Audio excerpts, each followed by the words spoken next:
कृष्ण कहते हैं, जब जब धरती पर संकट आता है मैं आता हूं।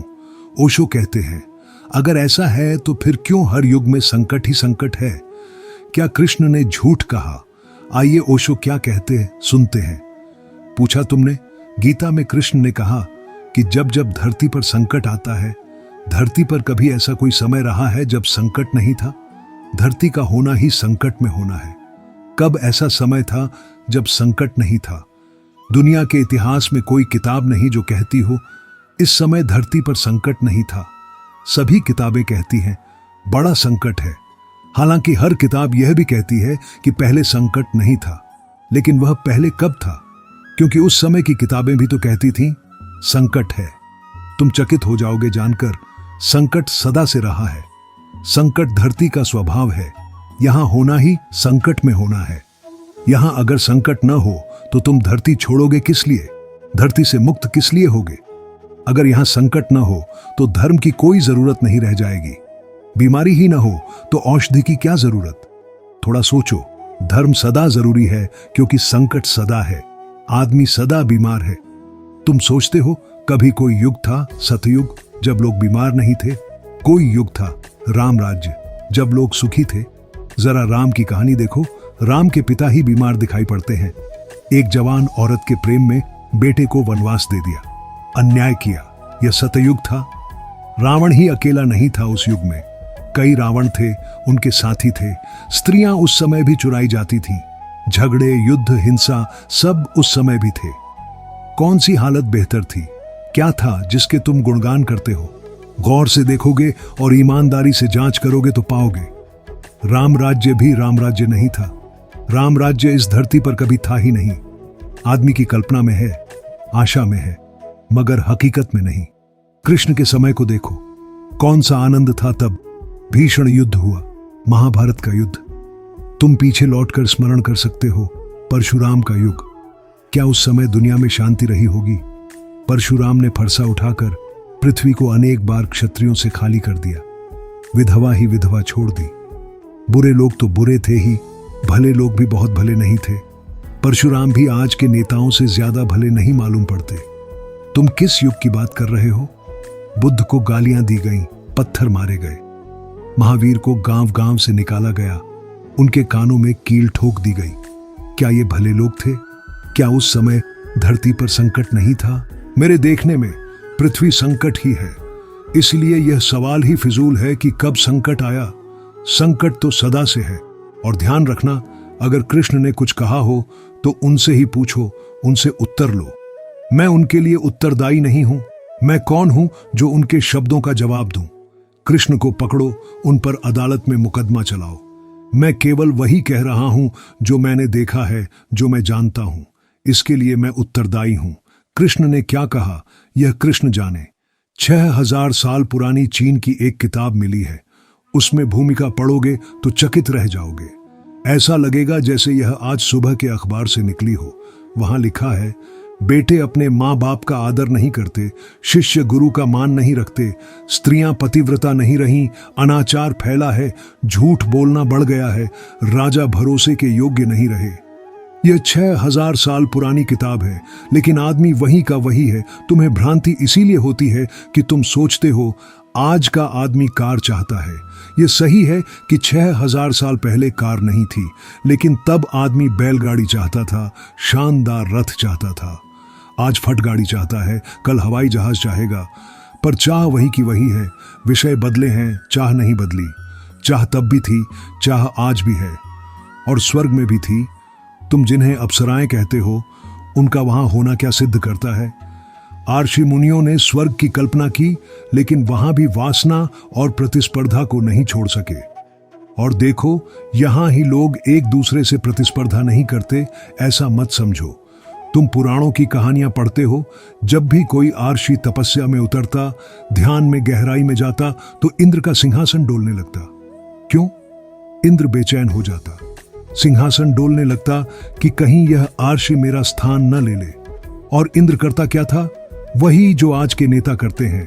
2 सुंदर स्त्रियों को भेज देता, जाओ नाचो, इस आर्षि को भटका दो, उसे तपस्या से गिरा दो। और फिर समाचार फैलवा देता, देखो आर्षि भ्रष्ट हो गया। मजे की बात यह कि जो इंद्र यह सब करता उस पर कोई पाप नहीं लगता। किसी ग्रंथ में नहीं लिखा कि इंद्र पापी था। आर्षि भ्रष्ट हो गया यह तो सब कहते हैं, लेकिन जिसने भ्रष्ट किया उसका कोई जिक्र नहीं।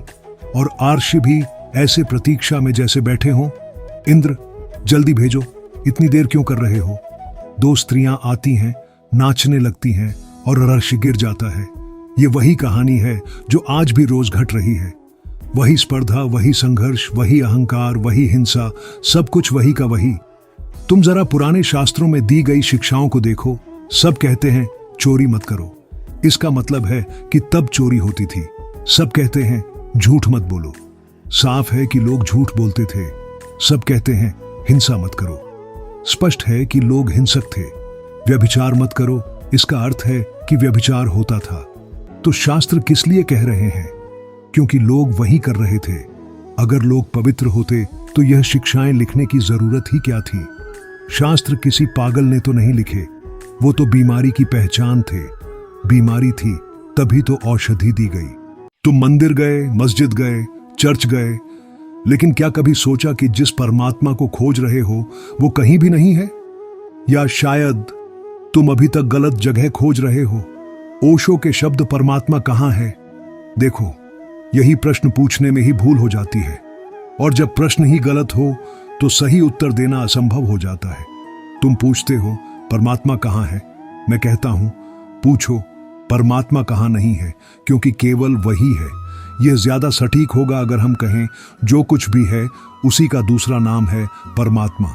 यह समग्रता, यह छोटे से कण से लेकर विराट आकाश तक, यह जीवन का संपूर्ण विस्तार, इस सब का एक ही नाम है परमात्मा।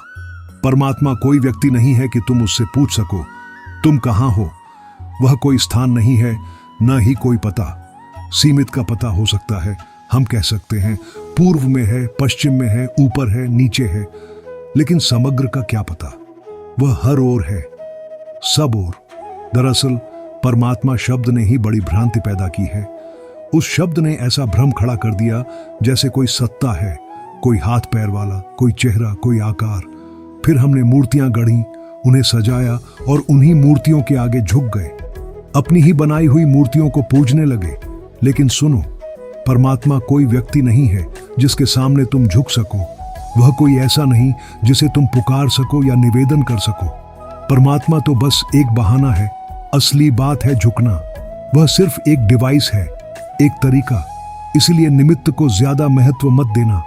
परमात्मा से ज्यादा महत्वपूर्ण है प्रार्थना। परमात्मा से ज्यादा गहन है समर्पण। हरि बोलो, हरि बोलो।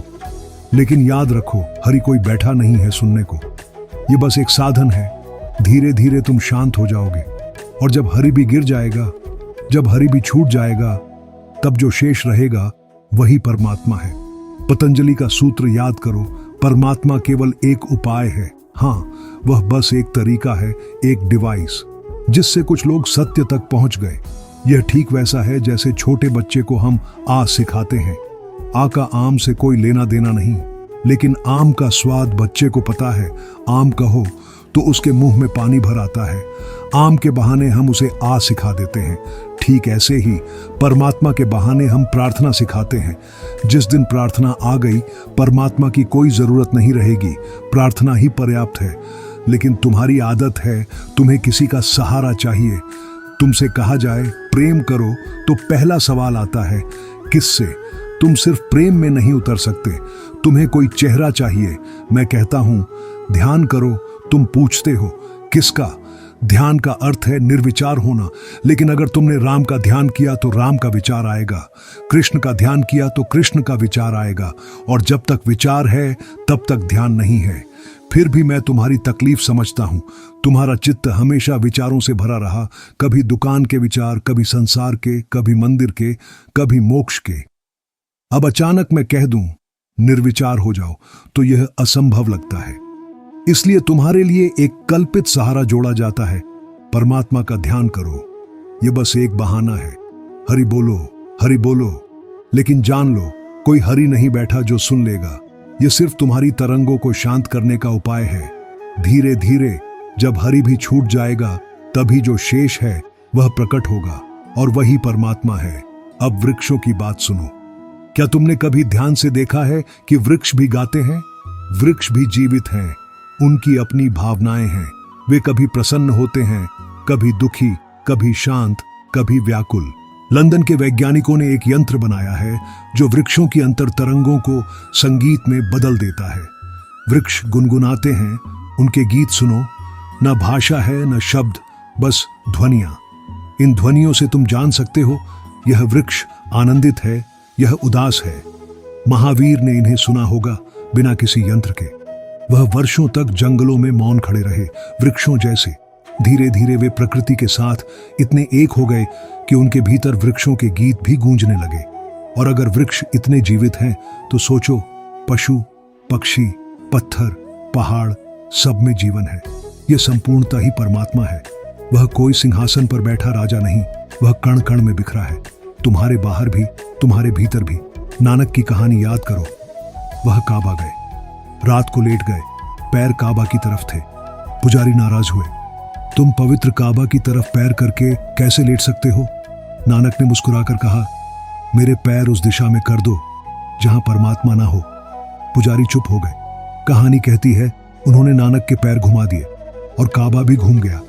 यह प्रतीक है, जहां भी पैर करो वही परमात्मा है। सारा अस्तित्व उसका मंदिर है। तो मैं तुमसे कहता हूं, खोजो कि परमात्मा कहां नहीं है।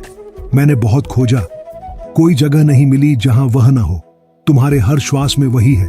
तुम उसी को पीते हो, उसी को खाते हो, उसी को ओढ़ते हो, और फिर भी पूछते हो परमात्मा कहां है? तुम भी उसी की एक तरंग हो। संसार के प्रत्येक कण में वही है। तुम जहां भी हो वही है। तो अब पूछो परमात्मा कहां नहीं है? और जब यह प्रश्न भीतर उतर जाएगा, उत्तर स्वयं प्रकट हो जाएगा। यह विषय थोड़ा संवेदनशील है। मैं आपसे विनम्र निवेदन करता हूं कि इसे खुले दिल और शांत मन से सुने। मेरा उद्देश्य किसी की आस्था को ठेस पहुंचाना या किसी धर्म विशेष को निशाना बनाना नहीं है। मैं केवल वही साझा कर रहा हूं जो ओशो ने अपने दृष्टिकोण से कहा है। ओशो के शब्द ताजमहल शाहजहां ने खुद कभी नहीं बनवाया। वो भी हिंदुओं का बहुत पुराना महल है, जिसको सिर्फ कन्वर्ट किया, जिसको सिर्फ थोड़ा सा फर्क किया। क्योंकि और कई दफा इतनी हैरानी होती है कि जिन बातों को हम सुनने के आदी हो जाते हैं, फिर उनसे भिन्न बात को हम सोचते भी नहीं। ताजमहल जैसी एक भी कब्र दुनिया में किसी ने नहीं बनाई। कब्र ऐसी बनाई ही नहीं जाती। ताजमहल के चारों तरफ सिपाहियों के खड़े होने के स्थान हैं, बंदूकों और तोपों के लगाने के स्थान है। कब्रों की कोई बंदूकों और तोपों से रक्षा करता है?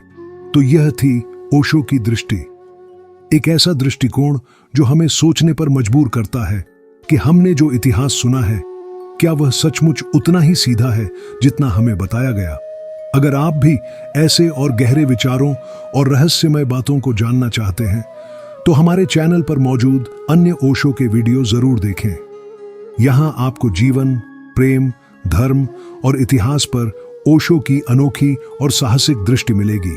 और हां, अगर आपने अभी तक सब्सक्राइब नहीं किया है तो तुरंत सब्सक्राइब करें और बेल आइकन दबाएं, ताकि ऐसे ही और भी विचारोत्तेजक वीडियो आप तक सबसे पहले पहुंचे।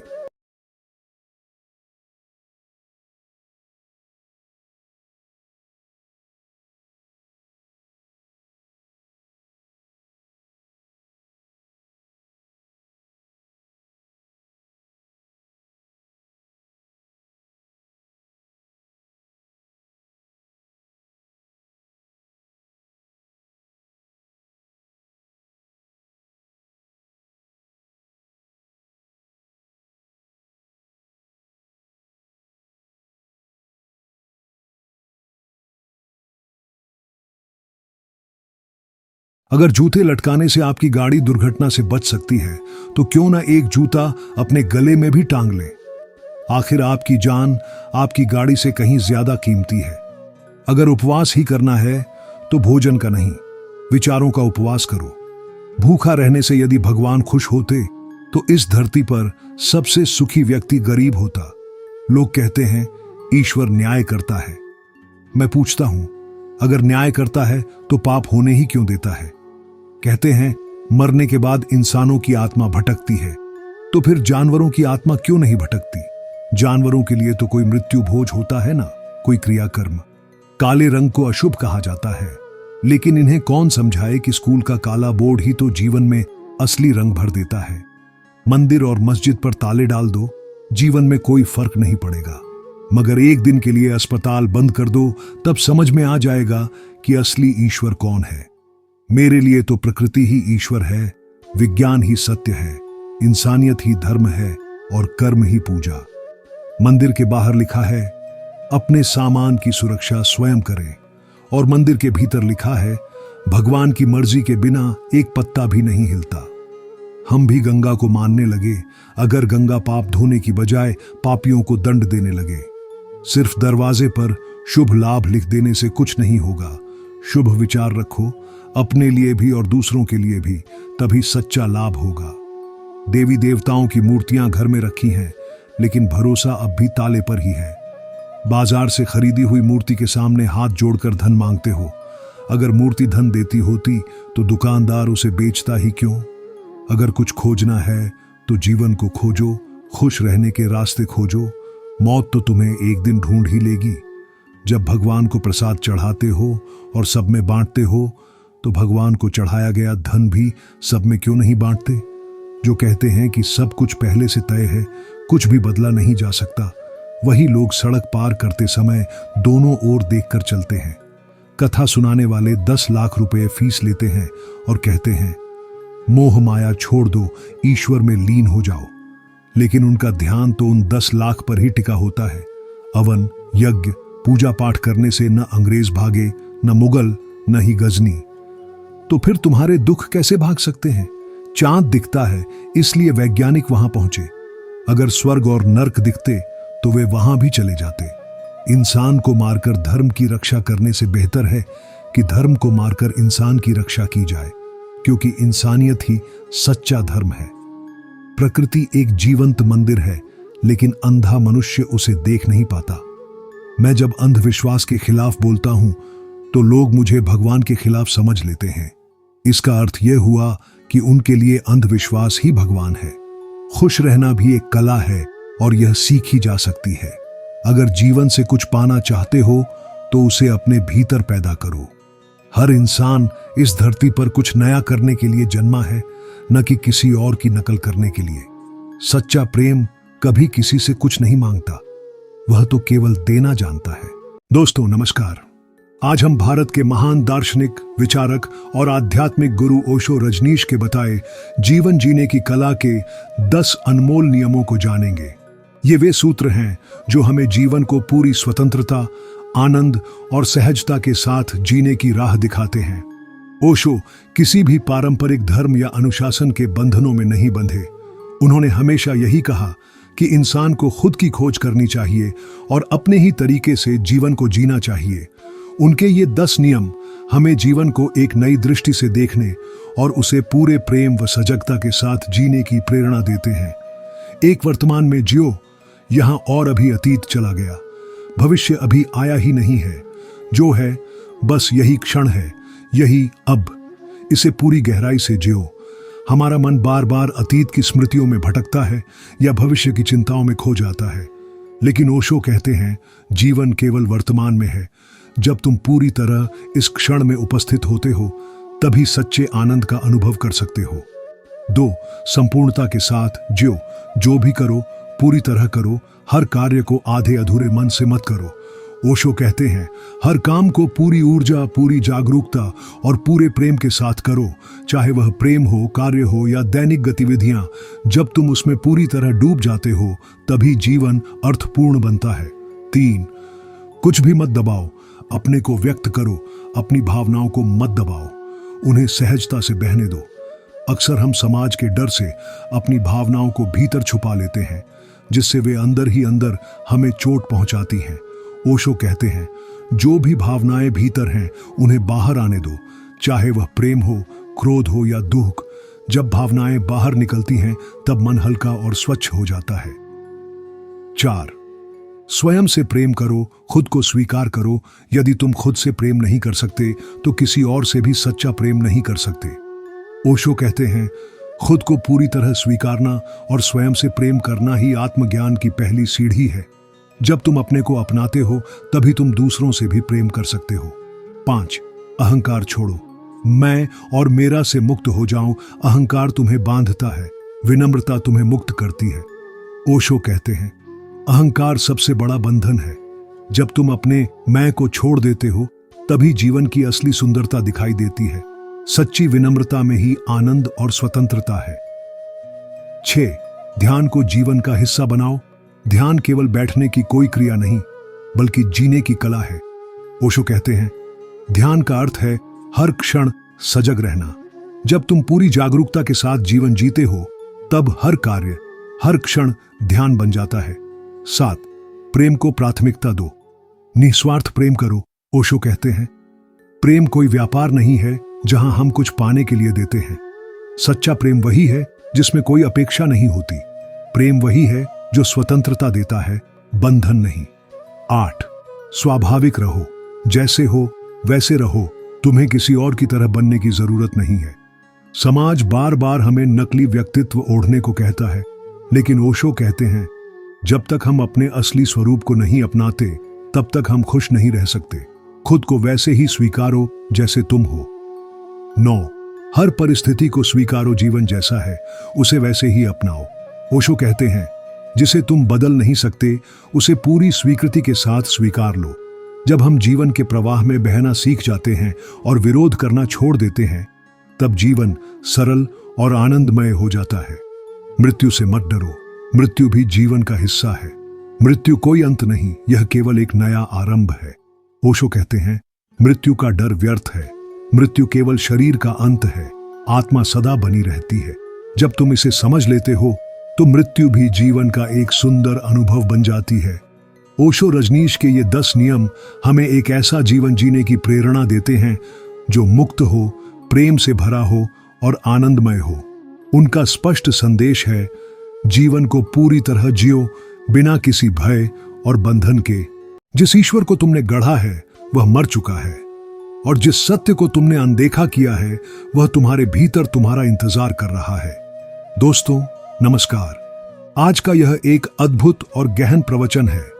एक ऐसा प्रश्न जिसने सदियों से दार्शनिकों और जिज्ञासुओं को झकझोरा है, क्या ईश्वर मर गया है? यह सवाल सबसे पहले जर्मन दार्शनिक नीत्शे ने उठाया था, परंतु भगवान ओशो रजनीश ने इस प्रश्न को न केवल गहराई से समझा बल्कि उसे एक नया क्रांतिकारी अर्थ भी प्रदान किया।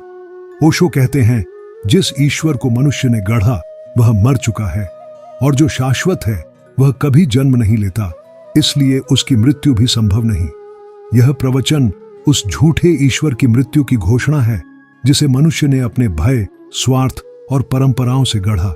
यह ओशो का क्रांतिकारी दृष्टिकोण है, जहां ईश्वर बाहर नहीं बल्कि भीतर खोजा जाता है। जर्मन दार्शनिक नीत्शे ने कहा था, God is dead and we have killed him. Osho इस कथन को चुनौती की तरह नहीं लेते बल्कि उसे एक जागरण का उद्घोष मानते हैं। वे कहते हैं, नीत्शे ने उस ईश्वर की मृत्यु की बात की जो गिरजाघरों, मंदिरों और मस्जिदों में कैद है। यह वह ईश्वर है जिसे इंसान ने अपनी कल्पनाओं, अपने भय और अपने स्वार्थ से बनाया। ओशो कहते हैं, जिस ईश्वर को मनुष्य ने गढ़ा है उसका मर जाना ही अच्छा है, क्योंकि वह तुम्हारे जीवन में प्रेम नहीं भय भरता है। वह स्वतंत्रता नहीं देता, केवल बंधन रचता है। ओशो एक चौंकाने वाला सत्य उजागर करते हैं, ईश्वर ने मनुष्य को नहीं बनाया बल्कि मनुष्य ने ईश्वर को बनाया। डर, मृत्यु की चिंता और अज्ञात के भय ने इंसान के भीतर कल्पना की शक्ति को जन्म दिया। उसने ईश्वर की कल्पना की, मंदिर बनाए, पूजा की विधियां गढ़ी और अंततः अपनी ही कल्पना के सामने घुटनों के बल झुक गया। यह ईश्वर धर्मों, पुरोहितों और समाज की रचना है। एक ऐसा ईश्वर जो डराता है, जो सजा देता है, जो नियम थोपता है। जिस ईश्वर की तुमने कल्पना की है वह तुम्हें स्वतंत्र नहीं करता, वह तुम्हें गुलाम बनाता है। हर धर्म ने अपना अपना ईश्वर गढ़ लिया है। हिंदू का ईश्वर अलग, मुस्लिम का अलग, ईसाई का अलग। ईश्वर प्रेम का नहीं बल्कि विभाजन और युद्ध का कारण बन गया है।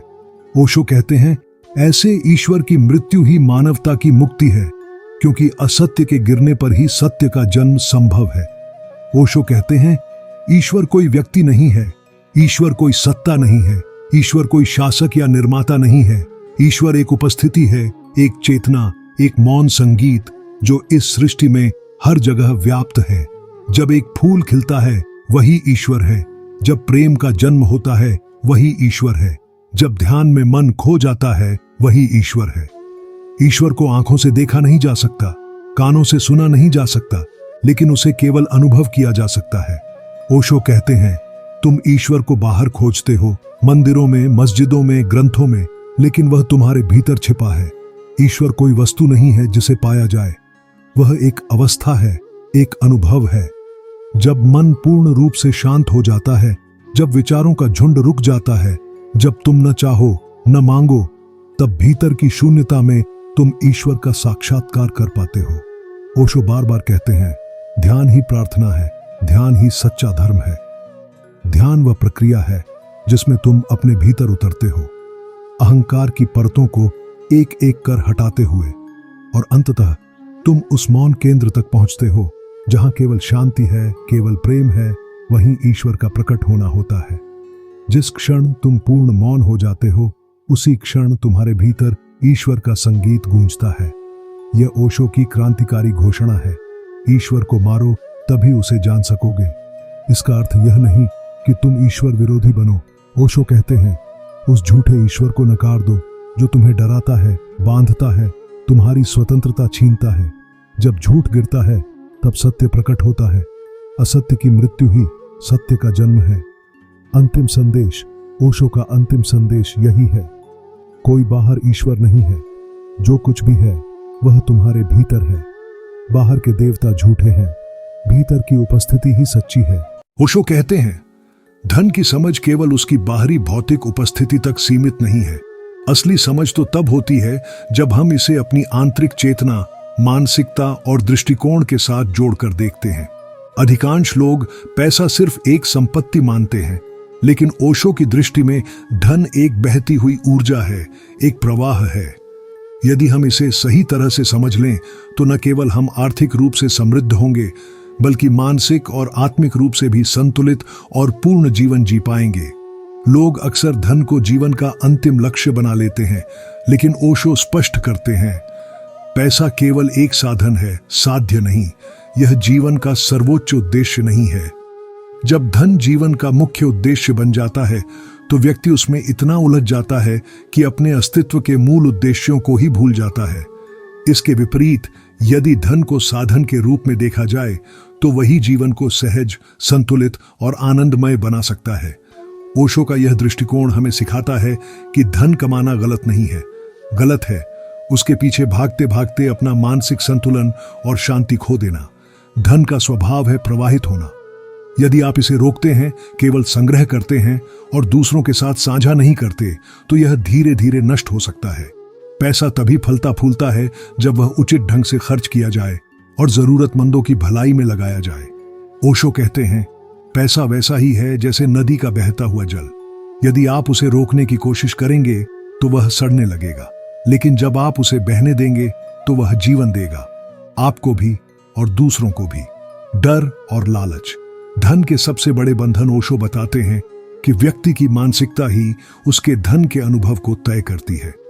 यदि उसके भीतर अभाव की सोच, स्कैर्सिटी मेंटालिटी है, तो वह हमेशा कमी का अनुभव करेगा, इवन अगर उसके पास बहुत सारा धन हो। लेकिन यदि उसके भीतर समृद्धि की सोच, अबंडेंस मेंटालिटी है, तो वह पैसे को सही दृष्टि से कमा और खर्च कर पाएगा। गरीब व्यक्ति डरता है कि वह कैसे जिएगा। अमीर व्यक्ति डरता है कि वह जो कमा चुका है वह कहीं चला न जाए। और लालच, वह तो अंतहीन है। एक घर है तो दूसरा चाहिए, 1 करोड़ है तो 10 करोड़ की चाह। ओशो कहते हैं, लालची व्यक्ति कभी संतुष्ट नहीं हो सकता।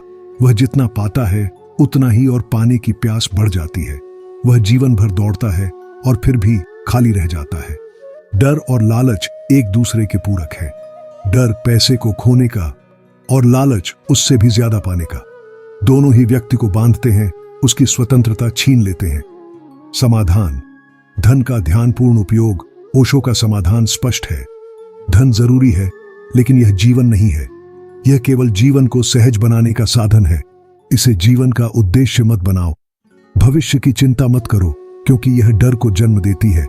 पैसे को जकड़ो मत, क्योंकि यह लालच को जन्म देता है। ओशो ध्यान, मेडिटेशन को जीवन का हिस्सा बनाने की सलाह देते हैं। जब ध्यान का बीज भीतर अंकुरित होता है तो डर और लालच अपने आप मिट जाते हैं। वे कहते हैं, जिस दिन आप धन को केवल अपने लिए संजोना बंद कर देते हैं और दूसरों के साथ बांटना शुरू करते हैं, उसी दिन धन का डर और लालच दोनों समाप्त हो जाते हैं। भोग और आनंद का अंतर ओशो चेतावनी देते हैं कि धन और भोग का गलत उपयोग व्यक्ति को आत्मा से दूर कर देता है। भोग यदि केवल इंद्रियों की तृप्ति के लिए हो तो यह असंतोष लाता है, लेकिन जब इसे प्रेम, करुणा और आनंद के साथ जोड़ा जाए तो यह जीवन को उत्सव बना देता है। भोग को पकड़कर मत रखो, उसे प्रवाह में बदलो। धन को जकड़ो मत, उसे प्रेम और करुणा के साथ उपयोग करो। यही जीवन की कला है। सच्ची समृद्धि वही है जो भीतर से आती है।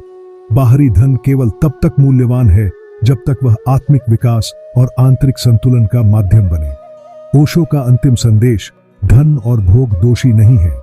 दोष हमारा मोह और अज्ञान है।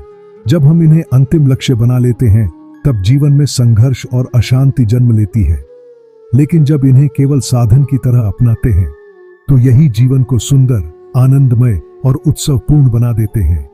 धन को प्रवाहित होने दो, भोग को प्रेम और आनंद में बदल दो और जीवन को एक महाउत्सव बना दो। तो क्या आप भी खुद को बदलने की कोशिश करते करते थक गए हैं? क्या कभी आपने खुद से यह कहा है, मैं जैसा हूं वैसे ही ठीक हूं? ओशो कहते हैं, तुम जैसे हो वैसे ही अद्भुत हो। तुम्हें बस एक ही चीज सीखनी है, खुद को पूरी तरह स्वीकार करना। दुनिया की आदत है कि वह हर वक्त तुम्हें बदलने की बातें करती रहती है। बचपन से ही तुमने सुना है, थोड़े और अच्छे बनो, थोड़े और स्मार्ट बनो, थोड़े और अलग बनो। हर कोई मानो यही कह रहा होता है कि तुम जैसे हो वैसे ठीक नहीं हो। धीरे धीरे यह आवाज तुम्हारे भीतर घर कर लेती है और फिर तुम भी अपने आप से यही कहने लगते हो, मैं ऐसा क्यों हूं, मैं वैसा क्यों नहीं हूं। यहीं से दुख की शुरुआत होती है। ओशो कहते हैं, असली मुक्ति तब आती है जब तुम खुद को उसी रूप में स्वीकार कर लेते हो जैसे तुम हो। तुम्हें किसी नाटकीय बदलाव की जरूरत नहीं, तुम्हें कोई मास्क पहनने की जरूरत नहीं। जो तुम हो वही तुम्हारी सच्चाई है और वही सुंदर है। फूल से कोई यह नहीं कहता कि मोह तुम सूरजमुखी क्यों नहीं हो, और सूरजमुखी से कोई यह नहीं कहता तुम गुलाब क्यों नहीं हो। हर फूल अपने आप में पूर्ण है। उसी तरह तुम भी पूरे हो जैसे हो। जब हम खुद को बदलने की जबरदस्ती करते हैं तब भीतर तनाव आ जाता है, एक नकलीपन आ जाता है, और चाहे हम कितनी भी कोशिश कर लें वो सच्ची खुशी हमें नहीं मिल पाती। क्यों? क्योंकि जो मुस्कुरा रहा होता है वो हम नहीं होते, वो सिर्फ हमारी उम्मीदों और समाज की अपेक्षाओं का एक नकली चेहरा होता है। लेकिन जब तुम खुद से कहते हो, मैं जैसा हूं ठीक हूं, तब एक बहुत गहरी शांति भीतर उतरने लगती है। तब तुम दुनिया से लड़ना छोड़ देते हो। तब तुम्हें किसी को कुछ साबित करने की जरूरत नहीं रहती। तब तुम्हारा जीवन एक सहज बहाव में बहने लगता है, बिना किसी दबाव के, बिना किसी दिखावे के। ओशो कहते हैं, खुद को स्वीकार करना आत्मा का पहला और सबसे बड़ा उत्सव है। जब तुम खुद को पूरी तरह गले लगा लेते हो तभी तुम दूसरों को भी वैसे ही स्वीकार कर पाते हो। फिर न तो तुम किसी से जलते हो, न ही तुलना करते हो। तब जिंदगी सरल हो जाती है, हल्की हो जाती है। सच यही है, तुम्हें किसी बदलाव की जरूरत नहीं है। तुम्हें जबरदस्ती खुद को सुधारने की जरूरत नहीं है। जरूरत है तो सिर्फ खुद को समझने और अपनाने की। जब तुम खुद को स्वीकार कर लेते हो तब तुम अस्तित्व के साथ एक हो जाते हो। फिर तुम परिपूर्ण हो जाते हो, बिना कुछ बदले, बिना कुछ खोए। यही ओशो का संदेश है, खुद को प्यार करो, खुद को अपनाओ, क्योंकि तुम जैसे हो वैसे ही अनमोल हो। अगर तुमने खुद को स्वीकार नहीं किया तो जिंदगी एक ऐसी दौड़ बन जाती है जो कभी खत्म नहीं होती। अंदर हमेशा एक बेचैनी रहती है। जो भी करो, जितनी ऊंचाइयां छू लो, फिर भी दिल के किसी कोने में एक खालीपन बना रहता है। एक चुभन सी रहती है जो कहती है कुछ मिसिंग है। ओशो कहते हैं, जब तुम खुद को नकारते हो तब तुम अपने ही अस्तित्व के खिलाफ खड़े हो जाते हो, और जब तुम अपने ही खिलाफ होते हो तो सारा जीवन एक संघर्ष बन जाता है। तुम हमेशा खुद से नाराज रहते हो, अपने आप से लड़ते रहते हो। तुम्हें लगता है कि तुम जैसे हो वैसे ठीक नहीं हो, तुम्हें कुछ बनना पड़ेगा, कुछ और दिखाना पड़ेगा। और इसी लड़ाई में सारा आनंद खो जाता है। हर छोटी खुशी भी अधूरी लगने लगती है। मन में चलता रहता है, जब मैं थोड़ा और बेहतर बन जाऊंगा, जब मैं थोड़ा और काबिल हो जाऊंगा, तब खुश रहूंगा। लेकिन वह तब कभी आता ही नहीं, क्योंकि जब तुम अपनी मूल प्रकृति को नकार देते हो तो कोई भी मंजिल तुम्हें संतोष नहीं दे सकती। गिल्ट और शर्म तुम्हारे दिल पर बोझ बन जाते हैं। हर गलती तुम्हें भीतर तक झकझोर देती है, क्योंकि तुम्हारा मन पहले से ही कह रहा होता है कि तुम ठीक नहीं हो। बाहर से चाहे लोग तारीफ करें, सफलता मिले, सम्मान मिले, भीतर एक छोटी सी आवाज बार बार कहती रहती है कि यह सब नकली है। यही वजह है कि कई बार लोग सब कुछ हासिल करने के बाद भी दुखी रहते हैं। नाम है, पैसा है, रिश्ते हैं, फिर भी दिल से खुशी गायब है। क्यों? क्योंकि जब तक तुम खुद को पूरी तरह से स्वीकार नहीं करोगे, तब तक भीतर का खालीपन नहीं भर सकता। ओशो कहते हैं, खुद को नकारना सबसे बड़ा पाप है, क्योंकि तुम परमात्मा की सबसे सुंदर कृति हो।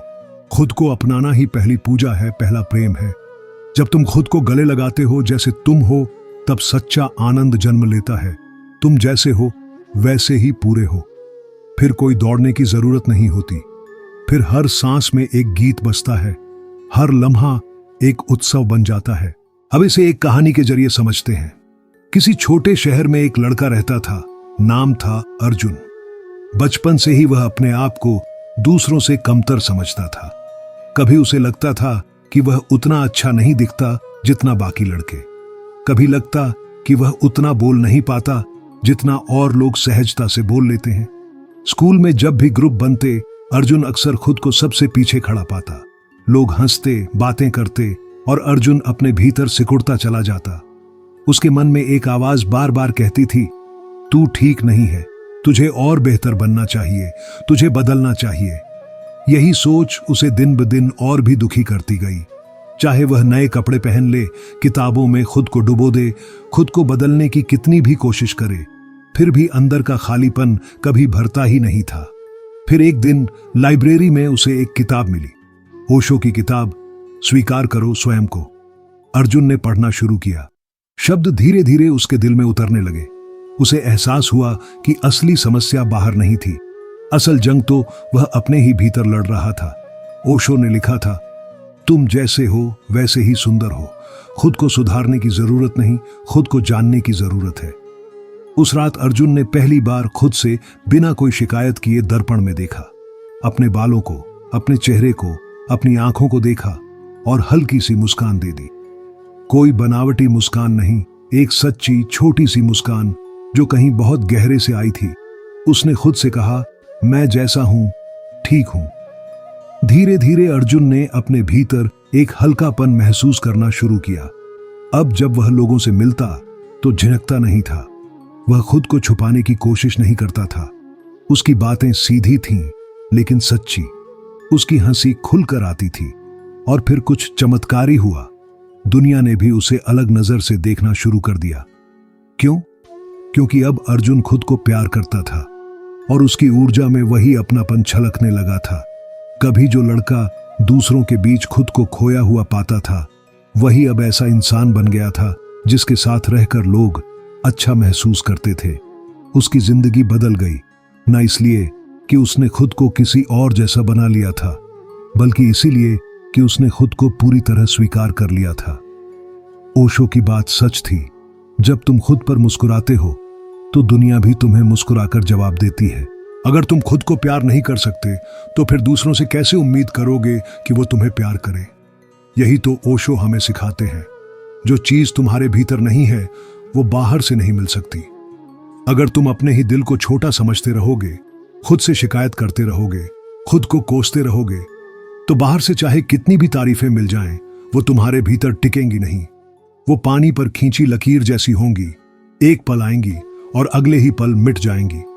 असल में सब कुछ यहीं से शुरू होता है, खुद से दोस्ती से। जब तुम सुबह उठो और आईने में खुद को देखो तो यह मत सोचो कि तुम्हें क्या बदलना है। यह मत सोचो कि तुम्हें और सुंदर बनना है या और सफल। बस एक मुस्कुराहट दो अपने आप को और कहो, जैसा हूं, अच्छा हूं, जैसा हूं, पूरा हूं।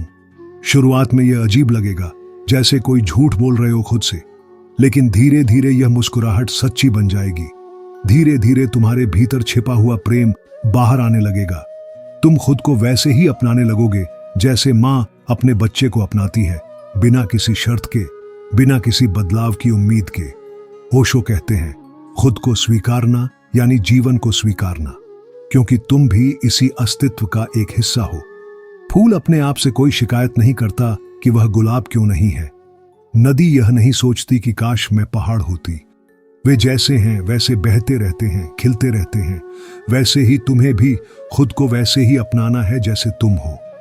कोई दिखावा नहीं, कोई नकली परफेक्शन नहीं। जब तुम खुद से सच्ची दोस्ती कर लोगे, तब तुम्हारे चेहरे पर, तुम्हारी आंखों में, तुम्हारी चाल में एक अलग चमक होगी और दुनिया भी उसी चमक को पहचानेगी। असल में जिंदगी वहीं से शुरू होती है जब तुम खुद से कह सको, मैं अपने साथ ठीक हूं, मुझे कहीं और जाने की जरूरत नहीं, मैं जैसा हूं वैसा ही खूबसूरत हूं। ओशो बार बार कहते हैं, असली यात्रा बाहर की नहीं, भीतर की है। जब तक हम खुद को ना समझें, ना स्वीकारें, तब तक हम दुनिया में कहीं भी चले जाएं, किसी भी ऊंचाई तक पहुंच जाएं, भीतर का खालीपन नहीं भरता। खुद को अपनाना यानी जीवन को अपनाना, खुद से प्यार करना यानी अस्तित्व से प्यार करना। जब तुम खुद को वैसे ही स्वीकार करते हो जैसे तुम हो, अपनी खूबियों के साथ, अपनी कमियों के साथ, तभी तुम सच में आजाद होते हो। तुम्हारी हंसी सच्ची होती है, तुम्हारे आंसू सच्चे होते हैं, तुम्हारा हर पल असली होता है। खुद से दोस्ती करने का मतलब है तुम खुद के सबसे बड़े समर्थक बनो। खुद को वही प्रेम दो जो तुम दूसरों से पाना चाहते हो। जब यह प्रेम भीतर से फूटता है तो बाहर की दुनिया भी उसका जवाब देना शुरू कर देती है।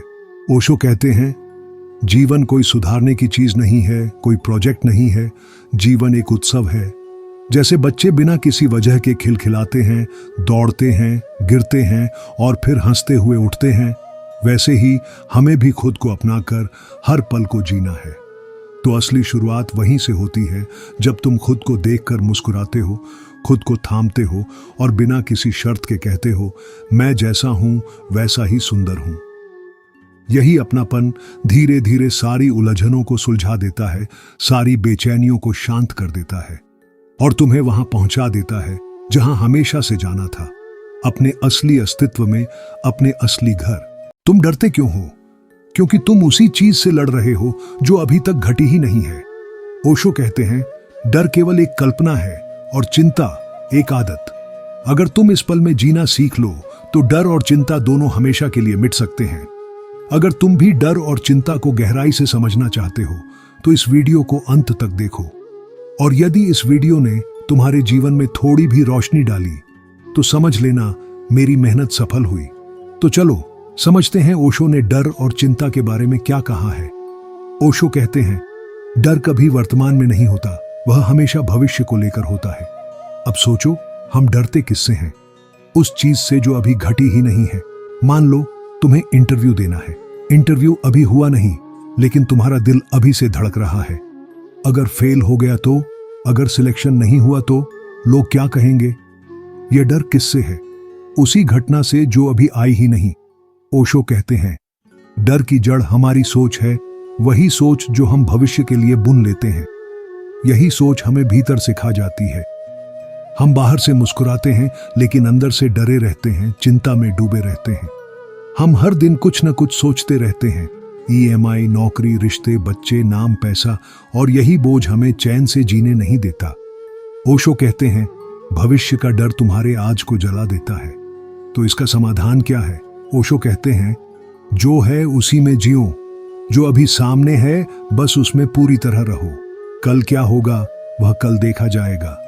जब तुम इस पल में पूरी तरह आ जाते हो तो डर गायब हो जाता है, क्योंकि डर को जिंदा रहने के लिए कल्पना चाहिए। जब कल्पना रुक जाती है तो डर भी मिट जाता है। डर को देखो, उससे लड़ो मत। ओशो कहते हैं, डर से लड़ाई मत करो, उसे देखो। जब तुम डर को बिना भागे, बिना दबाए देख लेते हो तो वह फीका पड़ने लगता है। डर कोई दुश्मन नहीं है, वह तो एक शिक्षक है जो तुम्हें दिखाता है कि तुम अभी कहां खड़े हो और तुम्हें खुद को कितना समझना बाकी है।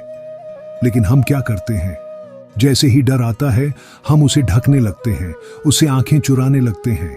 हम कहते हैं मैं डरता नहीं हूं, लेकिन भीतर कांपते रहते हैं। ओशो कहते हैं डर को बाहर निकालो, उसकी आंखों में आंख डालकर कहो हां मैं डरता हूं, इसमें कोई शर्म नहीं है। जब तुम डर को पूरी ईमानदारी से स्वीकार करते हो तब बदलाव शुरू होता है। डर को लड़ाई नहीं चाहिए, उसे तुम्हारा स्वीकार चाहिए। जिस दिन तुम दिल से डर को स्वीकार लेते हो उसी दिन तुम उससे ऊपर उठने लगते हो।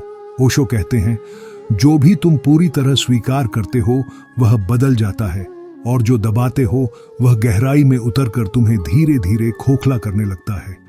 मृत्यु का डर, ओशो कहते हैं जब तक तुम मृत्यु को नहीं समझते तब तक जीवन को भी नहीं समझ सकते। मौत का डर ही सारे डर की जड़ है। हमें लगता है कि हम रिश्तों, चीजों, पहचान को इसलिए पकड़े हुए हैं क्योंकि हम उनसे प्रेम करते हैं, लेकिन सच यह है कि हम उन्हें इसलिए पकड़े हुए हैं क्योंकि हमें मरने का डर है। मृत्यु कोई दुश्मन नहीं है, वह जीवन का हिस्सा है, जैसे सांस लेना और छोड़ना। ओशो कहते हैं जिस दिन तुम मृत्यु को आंखों में आंख डालकर देख लोगे उसी दिन तुम आजाद हो जाओगे, क्योंकि तब तुम समझोगे मरना तो शरीर को है, तुम नहीं। जो तुम हो वह कभी नहीं मरता। मृत्यु केवल एक परिवर्तन है, पुराने कपड़े उतारकर नए पहन लेना। जब तक तुम मौत से भागते रहोगे जीवन अधूरा रहेगा। हर निर्णय, हर भावना में मृत्यु का डर छुपा रहेगा। प्रेम और समर्पण, ओशो कहते हैं प्रेम और डर एक साथ नहीं रह सकते। जहां प्रेम है वहां डर खुद मिट जाता है। प्रेम में तुम दिल खोलते हो, समर्पण करते हो, और यही असली ताकत है। डर सिकोड़ता है, प्रेम फैलाता है। डर कहता है छिपे रहो, भरोसा मत करो। प्रेम कहता है खुल जाओ, बहो, भरोसा करो। ओशो कहते हैं अगर तुम्हारे भीतर प्रेम है तो डर गायब हो जाएगा। डर वहीं पैदा होता है जहां प्रेम नहीं होता। सच्चा समर्पण, ओशो कहते हैं जिंदगी को पकड़ने की कोशिश मत करो, उसे बहने दो। जितना तुम लड़ोगे उतना ही तनाव बढ़ेगा। समर्पण में ही सच्चा सुख है। समर्पण का अर्थ है जो हो रहा है उसे पूरी स्वीकृति के साथ होने देना। तुम्हें सब कुछ नियंत्रित करने की जरूरत नहीं है। ओशो कहते हैं जिस दिन तुम जीवन के साथ बहना सीख जाते हो उसी दिन भीतर शांति उतरती है। डर और चिंता खुद ही गलने लगते हैं। खुद से प्रेम, ओशो कहते हैं जब तक तुम यह सोचते रहोगे कि लोग क्या कहेंगे तब तक तुम अपनी जिंदगी के मालिक नहीं हो सकते। खुद को जैसे हो वैसे ही स्वीकार करो, यही असली आजादी है। तुम्हारा जीवन तुम्हारा है, किसी और का नहीं। लोग आते हैं, चले जाते हैं, उनकी राय बदलती रहती है। अगर तुम उनकी सोच पर जियोगे तो कभी अपने असली चेहरे से नहीं मिल पाओगे। खुद से प्रेम कोई स्वार्थ नहीं है, यह अध्यात्म की शुरुआत है। जब तुम खुद को पूरी तरह स्वीकार करते हो तब ध्यान गहराता है, शांति उतरती है और जीवन एक उत्सव बन जाता है। अंतिम संदेश, ओशो कहते हैं डर को भगाओ मत, उसे समझो। मृत्यु को देखो, उसे गले लगाओ और फिर जीवन को पहली बार सच में जियो। तुम सोचते हो मन तुम्हारा है, नहीं, असल में तुम ही उसके गुलाम हो। और जब तक ये सच नहीं समझोगे शांति बस एक सपना बना रहेगा। ओशो इस झूठ को तोड़ते हैं और सच दिखाते हैं। क्या तुमने कभी यह सोचा है कि सबसे अधिक थकावट किससे होती है? काम से, किसी से लड़ाई करके? नहीं, बिल्कुल नहीं। असल में हम प्रतिदिन अपने ही मन से लड़ते लड़ते भीतर से टूट जाते हैं। हमारा मन निरंतर कुछ न कुछ सोचता ही रहता है। आगे क्या होगा, मैं अच्छा हूं या बुरा, लोग मेरे बारे में क्या सोचते होंगे, और हम इन्हीं विचारों में उलझते जाते हैं। लेकिन ओशो कहते हैं मन से मत लड़ो, उसे बस समझो, उसे देखो और केवल एक साक्षी बन जाओ। आज की यह वीडियो तुम्हारे जीवन की दिशा बदल सकती है। इसे अंत तक देखना, क्योंकि हो सकता है यही वह क्षण हो जब तुम पहली बार अपने ही मन से शांति में मिलो। ओशो कहते हैं मन कोई वस्तु नहीं है, यह विचारों की एक प्रक्रिया है। मन वह है जो लगातार चलता रहता है, सोचता रहता है। सुबह आंख खुलते ही आरंभ हो जाता है, आज क्या करना है, कल जो हुआ वह सही था या नहीं, भविष्य में क्या होगा। ये सारी आवाजें जो भीतर गूंजती रहती हैं, जो सिर के अंदर चलती हैं, यही मन है। मन कोई ठोस वस्तु नहीं है, यह तो एक प्रवाह है। जैसे कोई नदी बह रही हो वैसे ही विचार बहते हैं लगातार। बिना रुके। और इन विचारों की इस अविरल धारा में मनुष्य उलझ जाता है। कभी उसे खुशी मिलती है, कभी दुख की छाया घेर लेती है, कभी उम्मीद जागती है तो कभी डर भीतर से उभरता है, कभी तुलना शुरू हो जाती है, उसके पास यह है, मेरे पास क्यों नहीं। कभी पछतावा उठता है, काश मैंने ऐसा न किया होता। ओशो कहते हैं, मन कभी वर्तमान में नहीं होता। या तो वह अतीत की गलियों में भटकता है, पुरानी बातें, बीते हुए अनुभव, पछतावे, दुख, या फिर भविष्य की अंधी दौड़ में लगा रहता है। डर, चिंता, अपेक्षाएं। मन को हमेशा कुछ चाहिए। या तो वह किसी चीज को पाना चाहता है या फिर किसी चीज को खो देने से डरता है। अगर मैं असफल हो गया तो, अगर लोग मुझे पसंद न करें तो, अगर सब मुझे छोड़ दें तो, यह सब सवाल मन की ही उपज है। और जब हम इन बातों को समझे बिना इस मन के साथ बहने लगते हैं तो भीतर अशांति जन्म लेती है। हम रुक नहीं पाते, शांत नहीं हो पाते, क्योंकि मन लगातार कुछ न कुछ सोचता रहता है। यही बेचैनी, यही थकावट, यही तनाव का कारण बनती है। ओशो कहते हैं, मन को रोकने की कोई जरूरत नहीं है, उसे बस देखो, जैसे कोई फिल्म चल रही हो और तुम दर्शक मात्र हो। जब तुम केवल देखते हो, बिना हस्तक्षेप किए, बिना प्रतिक्रिया के, तो मन धीरे धीरे शांत होने लगता है। क्योंकि तब पहली बार तुम्हें यह ध्यान आता है, मैं मन नहीं हूं, मैं उससे अलग हूं। और जब तुम यह पहचान लेते हो, जब तुम जान लेते हो कि मैं मन नहीं हूं, तब पहली बार तुम उससे ऊपर उठते हो। फिर तुम मन के गुलाम नहीं रहते, अब तुम उसके स्वामी बन जाते हो। और यहीं से असली आजादी शुरू होती है। तो मन क्या है? यह कोई वस्तु नहीं है, ये तो एक बहती धारा है, विचारों की, यादों की, डर की और सपनों की। जिस दिन तुम इस धारा से खुद को अलग खड़ा कर लेते हो, उसी दिन तुम्हारे जीवन में शांति का पहला फूल खिलता है। जब मन ज्यादा बोलने लगता है, तरह तरह की बातें करता है, डर दिखाता है, चिंता जगाता है, तो हम उससे लड़ने लगते हैं। हम कहते हैं, बस अब चुप हो जा, मैं ये सब नहीं सोचना चाहता, ये डर बेकार है, मैं क्यों डरूं, ये बुरा विचार है, मुझे ऐसा नहीं सोचना चाहिए। हम बार बार मन को कंट्रोल करने की कोशिश करते हैं, उसे रोकते हैं, डांटते हैं, चुप कराना चाहते हैं। लेकिन क्या होता है, मन और तेज हो जाता है और अधिक शोर करने लगता है। जैसे किसी छोटे बच्चे को जबरदस्ती चुप कराओ तो वह और जोर से रोने लगता है। ठीक वैसे ही मन का स्वभाव है, जितना दबाओगे वह उतना उछलेगा, जितना कहोगे ऐसा मत सोच, वह ठीक वही सोचने लगेगा। एक उदाहरण लो, अगर कोई तुमसे कहे गुलाबी हाथी के बारे में मत सोचना, तो सबसे पहला दृश्य जो तुम्हारे भीतर आता है क्या होता है? गुलाबी हाथी। जब तुम मन को मना करते हो, वह जिद्दी हो जाता है। और जब यह लड़ाई हम बार बार करते हैं तो हम थक जाते हैं इस निरंतर प्रयास में कि मन को किसी तरह चुप कराएं। लेकिन वह और भी ऊंचा शोर करने लगता है। हम शांत होना चाहते हैं, लेकिन भीतर हलचल चलती रहती है।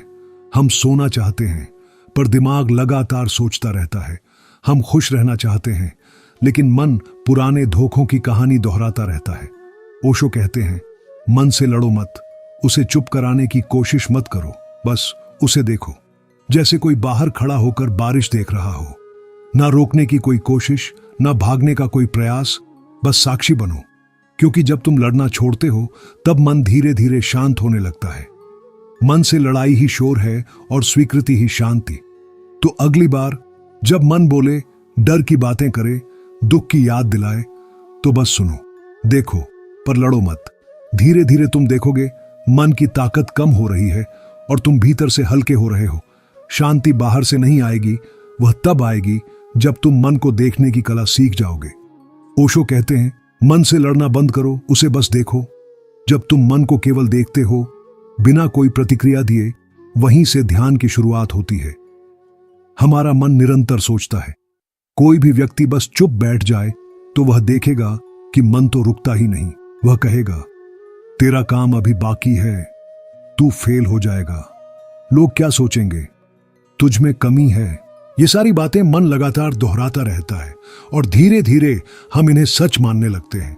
हम घबरा जाते हैं, परेशान हो जाते हैं, फिर सोचते हैं कैसे इस सोच को बंद करें। और तभी शुरू होती है एक नई लड़ाई। ए मन, चुप हो जा, ऐसा क्यों सोच रहा है? मैं ऐसा नहीं सोचूंगा।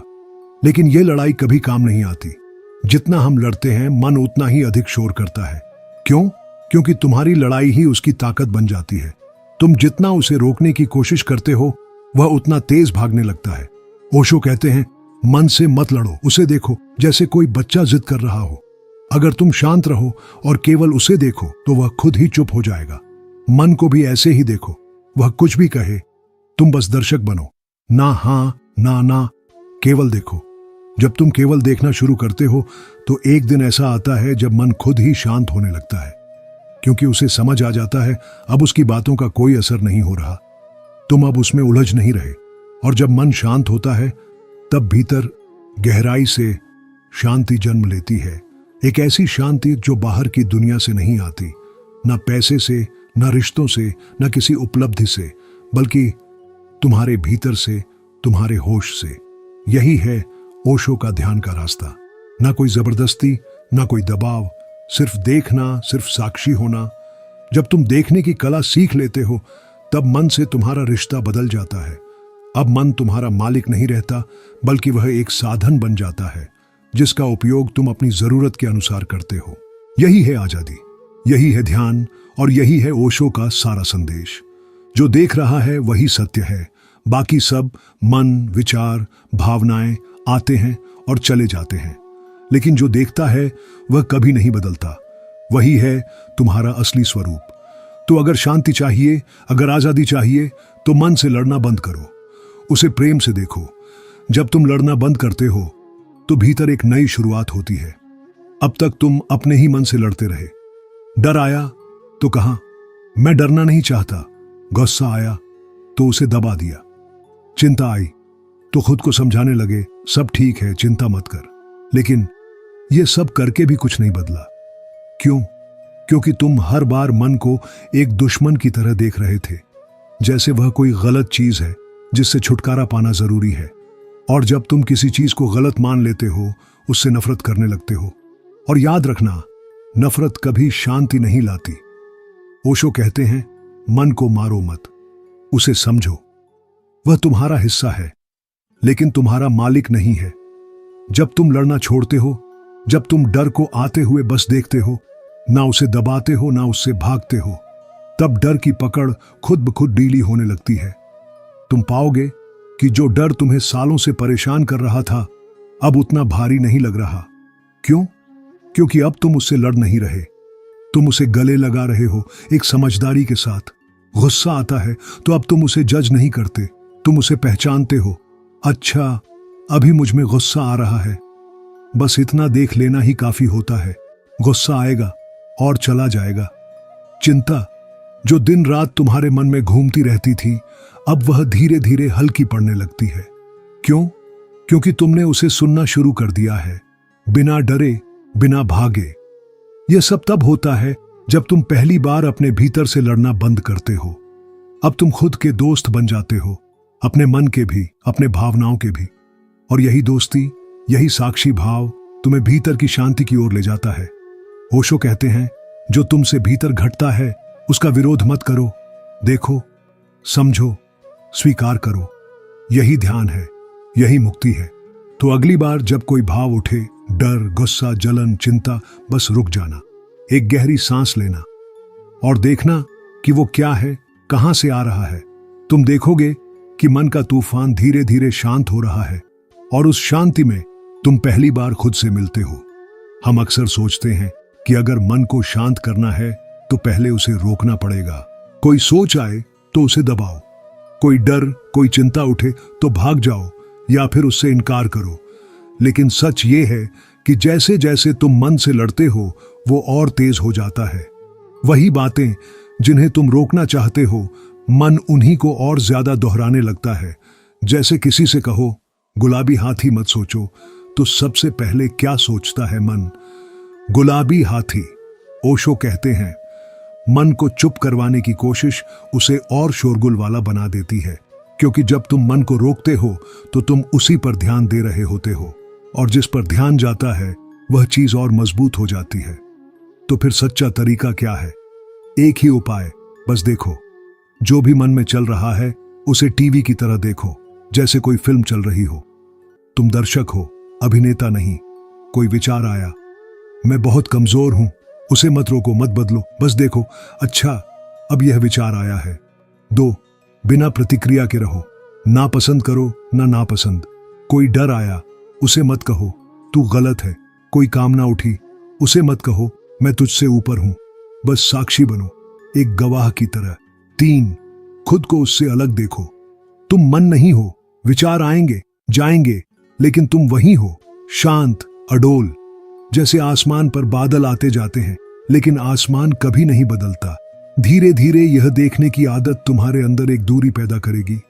तुम पाओगे कि अब विचार तुम्हें पकड़ नहीं पा रहे। डर आएगा, लेकिन तुम डर के दर्शक रहोगे, उसके शिकार नहीं।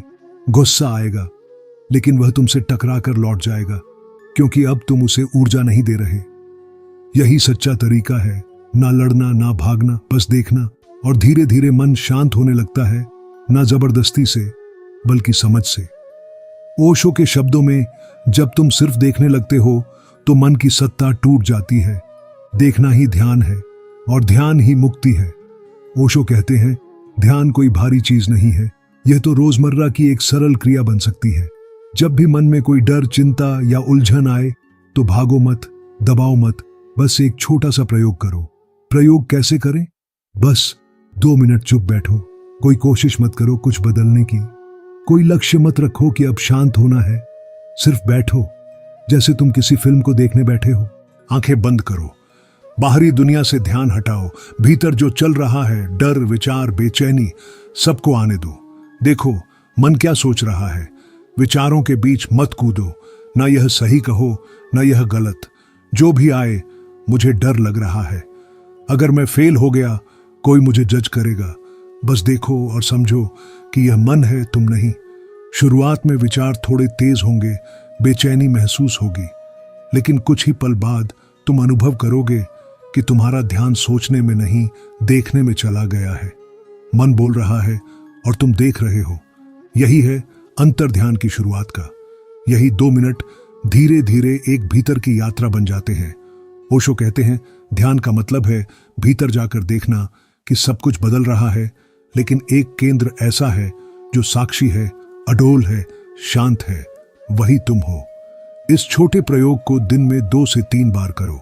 मन से दोस्ती होने लगेगी और डर तुम्हारा पीछा छोड़ देगा। जब तुम इस छोटे से अभ्यास को नियमित करोगे तो धीरे धीरे तुम्हारा मन खुद ही शांत होने लगेगा। विचारों का तूफान कम होगा और अंदर एक गहरा सुकून महसूस होगा। तुम ज्यादा खुश और संतुष्ट रहोगे। चिंता, गुस्सा और डर जैसे भाव कम होंगे। तुम अपने आप को और अपनी जिंदगी को और भी बेहतर समझ पाओगे। तुम्हारा मन तुम्हारा सबसे बड़ा दोस्त बन जाएगा, जो तुम्हें परेशान करने की जगह तुम्हें सपोर्ट करेगा। तुम उस शांति को महसूस कर पाओगे जो हमेशा तुम्हारे भीतर मौजूद थी, बस तुम्हें उसे पहचानना था। ओशो कहते हैं, मन को समझो, उससे लड़ो मत, उसे अपनाओ, उसे जानो, तभी तुम जीवन के असली सुख को पाओगे। यही मन की दोस्ती तुम्हें भीतर से मजबूत बनाएगी और पूरी जिंदगी में सुख, संतोष और शांति से भर देगी। अगर आप हर बार केवल मनोरंजन नहीं बल्कि मौन की गहराई में उतरना चाहते हैं तो सब्सक्राइब करिए, क्योंकि अगली बार शायद शब्द नहीं, मौन बोलेगा। अगर आपको ओशो से एक सवाल पूछने का मौका मिले तो वो क्या होगा? सोचिए और कमेंट में लिखिए।